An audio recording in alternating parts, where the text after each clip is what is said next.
My guest today is Michael Scott Overholt. Michael is a thought leadership strategist and a copy consultant specializing in guiding coaches and consultants in the personal development industry. He has a background in classics and a PhD focused on ancient forms of self-care and learning, which I'm going to ask him about, of course. He brings a unique blend of academic knowledge and practical expertise to help you thrive in today's dynamic business landscape. He also says he loves collecting vinyl records. And today we are going to focus on community, specifically building a community in LinkedIn. Let's dive right in. Okay, Michael, thank you so much for joining me today. This is going to be a lot of fun. And you're in a library, so you're surrounded by words. So this will be great. Surrounded by words. Thanks so much. Yeah, we met not that long ago, and it's always fun to get to know LinkedIn people aside from just seeing their little bio picture. And so, yeah, you and I started exchanging barbs. The latest one was on the Metallica Taylor Swift debacle. I call it a debacle because I think it would make a great duet, actually. Are you really a fan of Metallica? Is it all like hard rock, or is it just Metallica, or did you just wear that shirt to be cool? Now I have to ask. Just for the shirt to be cool. No, I love Metallica. I've got, how many vinyls? I've got 4 or 5 vinyls. I mean, I was listening to 72 Months this morning for working out. And no, I really like him. I resonate deeply with James Hetfield's lyrics. So I'm a huge hard rock, I would say metal fan, but there's some metal I don't like. But I like Godsmack. I like Shine Down, some bands like that. And Metallica, I'm kind of on the outskirts of, I know their popular songs, like Enter Sandman. Who doesn't know that one, right? So, but what I love about your background is it's so kind of unexpected. And the reason I started commenting on your post on LinkedIn is on you have a PhD, and I'm like, here's this guy, he's got a doctorate, and he's using words like poop and it's just and it cracked me up because I love like meeting people like you who have like obviously are very smart, and you have this degree, and yet you're super like casual when you're on the platform. So what is it about your background, and can you talk a little bit about your doctorate and why you were drawn to that field? Oh, sure. So my background is I had a PhD in classics, which means I studied Greek and Latin. And my dissertation was on it was actually on a letter that was found, written by Galen of Pergamum. It was lost for about a millennium, and they found it again in Greece in a monastery. And I got into it because I did an undergraduate degree in religious studies, started studying Koine Greek, the Greek of the New Testament. Loved languages, and then was like, I really, really like the Greek philosophy. I want to read classical Greek. And so it was just a thing of how do I, what courses can I take to get there? And then by that time I had graduated. And from there it was like, how do I get transcript credit to do graduate work in Greek philosophy? So that's how I got into it. And the reason that I use colloquial language is because my focus was on Platonic philosophy, and they're all dialogues. It's Socrates speaking at street level with other, important people. And he's so funny. He's always using words like I found the word fart in Greek, that he was using in the Theaetetus. And that was what I ended up writing the first part of my dissertation on. So it's, you speak the language of the audience that you're conversing with. And that's just the number one rule, no matter what you're doing. It's just interesting because you have to be dedicated to go for a PhD in anything. And then to have it be kind of this esoteric, like, were you just planning on teaching? Like, what, did you have a goal with the degree? Was it teaching? Yeah. Goal was to teach. And I reached the goal. I just, I had a certain couple of life quakes, as they call them, I guess, in the coaching world, where there were major life disruptions that took me out of the academy. But I live in Iowa City. The University of Iowa is here, and I I take part in academic events when I can, whether they're lectures or book readings at Prairie Lights, which is one of our best local booksellers. And so I'm very, very much still, I think, involved intellectually with the university, but not from an actual employment place. And how did you end up on LinkedIn? Like you have your business. How do you pronounce it? Anabasis. Yeah, Anabasis. It's Greek. Yeah, it's Greek for the ascent or the inward journey. And how did that come about? Your business? This is one of the life quakes. So I was told in June of last year that the university was not going to be able to renew my contract. And for those in the teaching world, that's a death sentence in terms of your teaching, because all of the contracts and the interviews are done like in April at the latest, normally like March and April. So I was past getting any other type of teaching position. So I had started up a freelance content writing business on the side in February of that same year. And when I saw this come around, I was like, you know what, I've got to throw myself into it entirely. And part of it too was I went through divorce and I just needed to make a lot more money than what teaching provides, because teaching is voluntary poverty. So every teacher knows that. So I started this business and have gotten it going. Did you immediately start posting on LinkedIn? Because I just recently found you on LinkedIn. Or was that something that you were doing like everybody else? Like I did. I used to post links and, when I was looking for work or anything, but I never really used it like you and I use it now, which is really like to develop relationships and that sort of thing. So how did you end up like posting on LinkedIn? Was it just... It's a great question. And it's a little bit murky because there was a transition from Facebook to LinkedIn. The condensed version is that I just found LinkedIn so much more inviting and acceptable. We all know that everybody is there to do business in one way, shape, or form. We're there to move people in terms of their ideas. We ask them to part with their resources, whether it's time or money. And LinkedIn was there was that assumption already there. I think that the thing that's really off-putting for me about Facebook is that my grandmother's on Facebook and I've got they're posting pictures of family reunions and whatnot.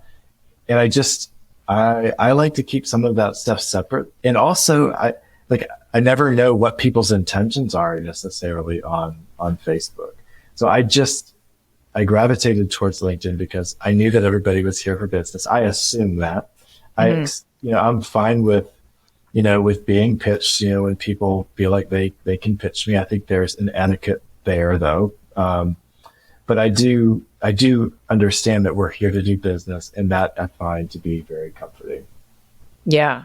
And for me, Facebook to me is like, if I lurk on Facebook, but I'm actually not, I'm on there, but I'm don't post not on there. Just because it's like everything you post is like, somebody's going to start an argument and it's usually going to be political and it usually has nothing to do with the original thing you posted. And I just got so tired of it. And the thing that I liked about LinkedIn, which was unexpected for me, I've been there for about 2.5 years pretty steadily, is the relationships that you can develop, which I never thought of LinkedIn as that kind of forum.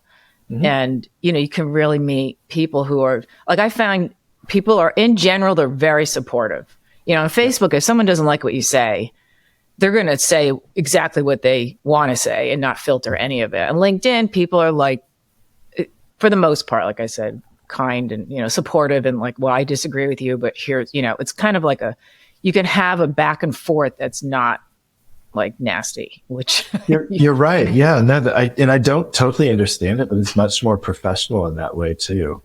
Yeah. Yeah, totally agree.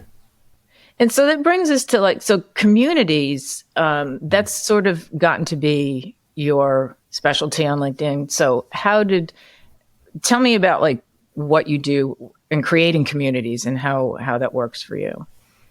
This is something I feel like I've stumbled in more than anything else, because when when I first got on LinkedIn, I was trying to write copy or content for people.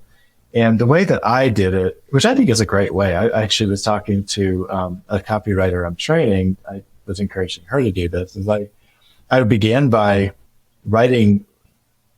I started doing a little research. I found somebody who had an event coming up, and then I wrote copy for that event and sent a message to him saying, "Hey, I'm trying out this new copywriting formula.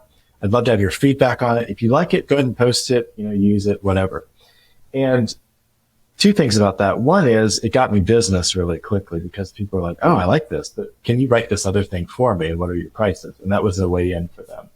The other part of it was that it automatically set me up to deliver value first. And that's kind of the thing when it comes to developing communities, is that you've got to be providing value for people. Like that's what you're doing. First of all, it's providing some sort of valuable information for them. And from that early stage of like content writing, it then moved to like a message strategy. And now I'm doing just like full LinkedIn marketing.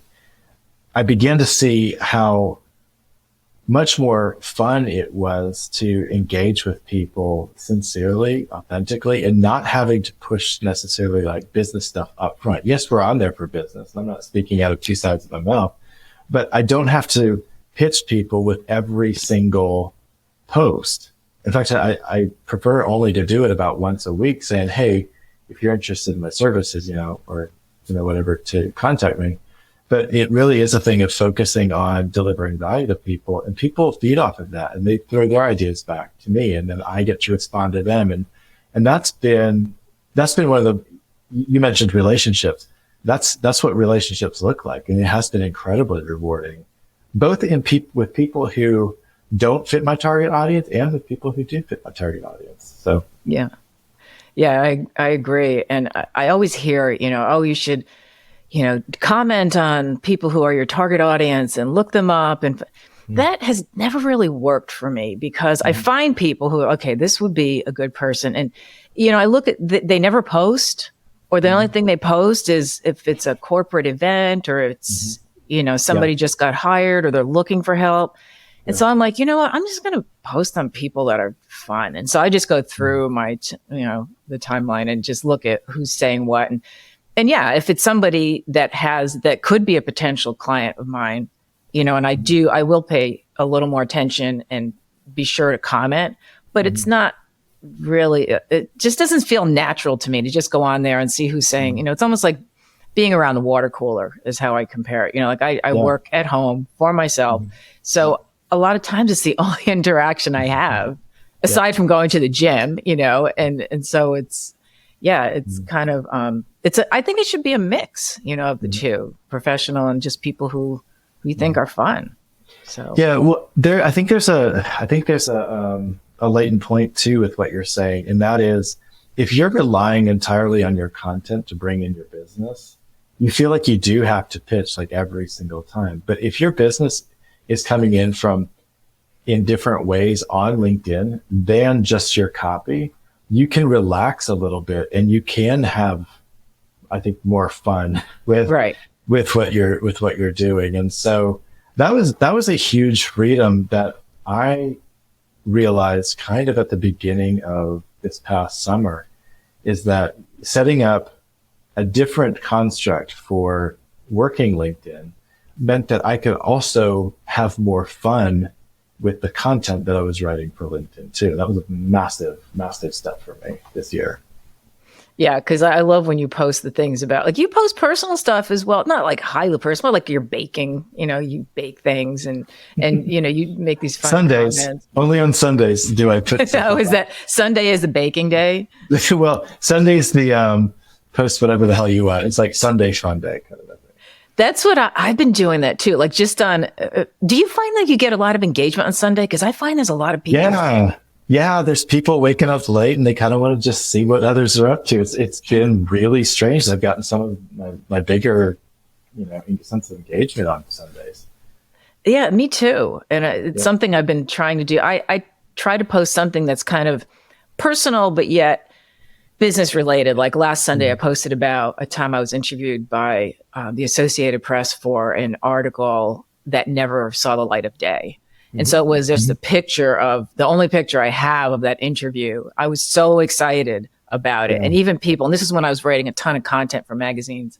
And, it's a great post, by the way. I really enjoyed it. So, oh, thanks. Yeah, it was just, I hesitated about posting it just because I never know how people are going to take things, but I thought, okay, it's Sunday, because I think it's when I posted it. I'm just going to put it up there. But I always make sure that it has some kind of a business slant. If it's too hard of a segue to push, then I won't post it. But, it was a tough thing. And people I knew in the business were like, you're going to be interviewed by the AP. You're going to be all over. They're going to take, put that out on the wire. You're going to, people who were very well known were telling me that was like, this is it. You're going to be taking off. Nothing came of it. And it was like, and I don't think I really dwelled on it for too long. I think there's a part of me that kind of thought, I don't know if this is going to be that exciting, but I was hoping it was. Yeah. But do you have keys to making LinkedIn work? So you talked about value. What other things do you think are important? The thing that I've been, I guess, using most prominently in the past half a year or so has been not relying on my content only for the way that I'm building the community. That's been a pretty big deal, that really making what I see to be the three legs of the LinkedIn stool, so to speak, that hold it up. And that's the networking side, like actual connection requests and engagement and content, having those three things working together. So you're bringing new people into your community, both through who you target with connections, and then also who you engage with. And that needs to be a mix of people who are doing similar things to you and also people who are in your target audience. I don't think that like we were talking earlier, just having only your target audience is helpful. I think a lot of copywriters and content writers are really vital for me growing my community and bringing in some target audience, because they bring pretty large followings with them too, and people are paying attention to what they're saying. Mm-hmm. And it's funny that you say that, because I used to feel like competitive with other copywriters, and everyone's like, oh, you need to, link in and be, associate with other copywriters, because you never know when you can help each other out. And I'm just such a competitive person that I thought, how can that be, Yeah. And then what's interesting, we were talking about rock music before. There's the lead singer of Godsmack. He has a podcast channel where he interviews other lead singers of other hard rock bands. And if there's any group of people that I thought would be competitive, it would be them, But I'm also one of these people that I do my research with who these people are. Like the lead singer's name is Sully Erna, and he's actually a really good guy. Like, he raises money for mental health awareness, and he's a big proponent of anti-bullying. And, you wouldn't think, I mean, this guy gets on stage and, it's crazy. But so he interviews other rock stars, and it's surprising to me how they're just real people. They're just, that's their character. They're entertaining, but they're not like that all the time, when they're on stage. Yeah. And it's like with copywriters, people are mostly helpful when you have a question about how to do something, and maybe they've experienced it, or they're not in your niche and they refer people to you who are, and that is helpful. Yeah. Yeah. I think we need to look at it similar to what the restaurant industry does. If a restaurant is kind of by itself on a strip, it doesn't get near as much business as if there's a restaurant like on the same block or right up from it, because it brings more people to the place, and sometimes they're just going to choose your restaurant over the other restaurant. And talking with copywriters or other people in your industry is really vital to being not only to pushing the progress, but also just attracting more attention and more people to it. And then they find, oh, I like this person's personality, which is I think one of the big things that content needs to do is, besides providing value, which is number one, is also, give people pretty good feel of what your personality is like, what it would be like to work with you. Yeah. Someone had posted on LinkedIn about how we underestimate it when you're working with someone who's easy to work with, how important that is. Mm-hmm. And I responded in the comments that I've been told by a couple of clients that I'm very easy to work with. Mm-hmm. And that I never thought that was such a important personality trait, but apparently it is, because there must be a lot of like people skills go a long way. Yeah. No, I'm not surprised at all that they would say that about you too, but oh, well, thanks. Yeah. I mean, even though I tease you about Taylor Swift. Yeah. You need to check out Taylor Swift. She's quite the person. A part of it is with her, and it's nothing to do with her personally. It's that I like to go against the grain. And when the whole crowd is going with one way, I've always been kind of the rebel. Like, I'm not doing it. I'm not going for it. So I think that's part of my problem. Yeah. So put your weapons down. Just join the crowd on this one. Put your weapons down. Put down your gladiator shield and just join us. All right. Do you have a message strategy? Like, do you plan out what you post? Like, what's your strategy? Do you have one? Yeah, I mean, I do. My message strategy is pretty simple. I have set content pillars, and these do change. Like, I recently, about a month ago, I switched them up just because I felt like some of them were overlapping a little bit. And I wanted to kind of reconfigure them. And my business had changed a little bit.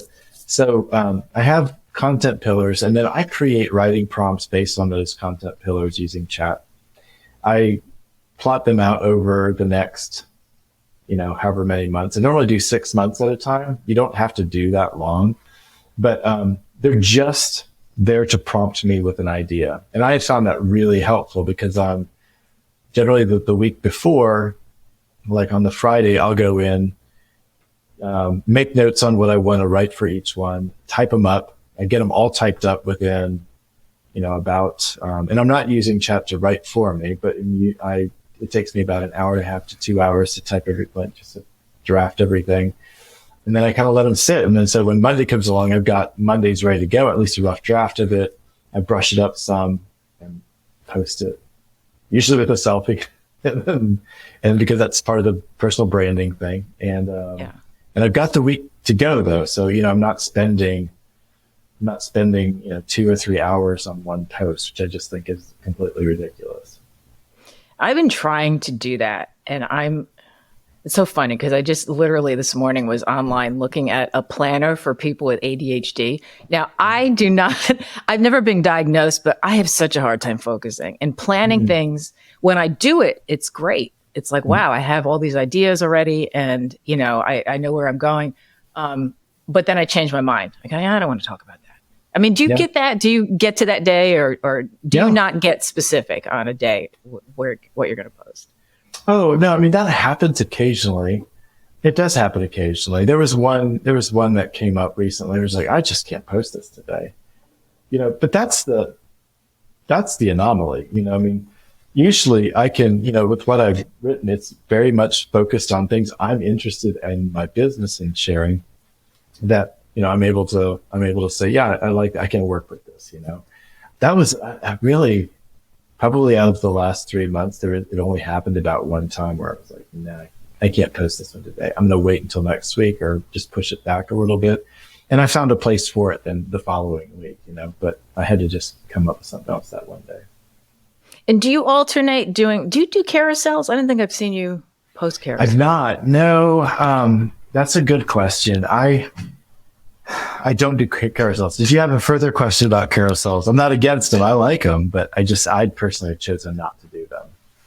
Okay. No, it just, they do take time. I mean, each one that I do, like the one I posted today is a repurposed one. I freshened it up a little bit. But to go through and I would spend a couple hours on a Sunday. Like I'll just do one a week. Yeah. But they're time consuming, but they do seem to get a lot of attention. But I'm just wondering too, how long is that going to last? Because polls were really big last year. Everyone was posting a poll and getting tens of thousands, views. And now no one does. So most of your posts, so it's a selfie and a text. Is that pretty much your format? That's the dominant one. The other one, I haven't done one of these for a little while, but I've done video posts. There was a while where I was doing almost one every single day to accompany the text-based post. I'm following some of the popular content creators say, don't choose more than like 2 or 3 media for the posts that you produce. And so I generally go with text, video, and like a live audio event, which we have one coming up this Thursday. So there's that. Yeah. Well, this is going to probably post next week, so it'll be past that. But yeah, you've been doing more of those though. This isn't the first one you've done, right? The audio event. No, it's not. We've only done a couple, but we do have about 3 or 4 more planned out that we're excited to do. And it's the same group of people that you do, Hannah and Adriana. Yeah, Hannah Jabra and Adriana Tika. They're the two that we get together and talk, and we really are. I mean, we saw it was Hannah's idea to have an audio event, and then in the conversation, it's like, we've got this amazing foundation of Adriana's newsletter. Let's talk about the things she brings up in the newsletter. And then what was nice is that everybody else had seen it, and people are much more likely to chime in when they can be part of it because they've read, the content. We're just kind of trying to go a little deeper with it. So it's an easy peasy way to do an audio event. Yeah. What's funny is I'm interviewing Adriana tomorrow. Are you? For my podcast. I didn't even know that you guys did these things together. It's just so funny. Oh, well, yeah, she and I had a talk. She's my favorite. She's great. We had a incident where she had somebody. She posted something and I responded, and there was somebody that posted a really nasty response, like so nasty that I blocked them. And so she and I were chatting off, in the DMs about what's this guy's problem.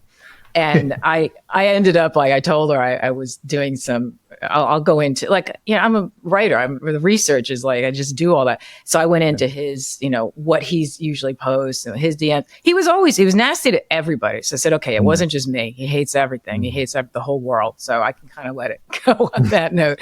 But that's how I got to know her. Just real quickly. So you talked about what'd you call it? The 3 pillars, 3 legs of, I say the 3 legs of the LinkedIn stool. I probably need to work on my metaphor a little bit. It works for now. Well, for now, it works. Can you talk a little bit about how can other people implement that? Like, what do you do? What would you suggest that this is something that we follow that might help?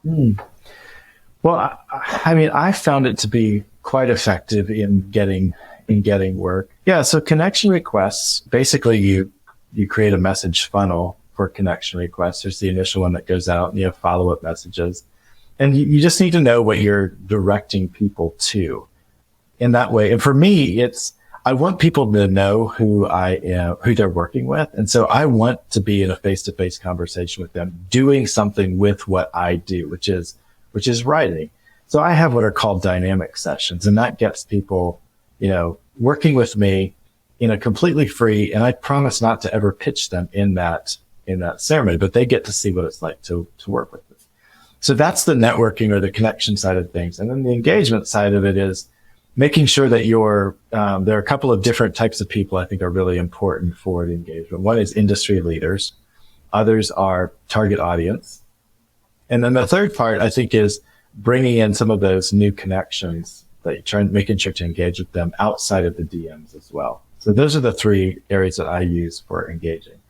And then you've got the content piece of it too. The content is really that place where you're marketing yourself in terms of, or you're selling yourself in terms of your personal brand, and bringing connections in, attracting people to your content, and then you have the content piece. Those 3 things need to be working together to effectively make LinkedIn work as a business.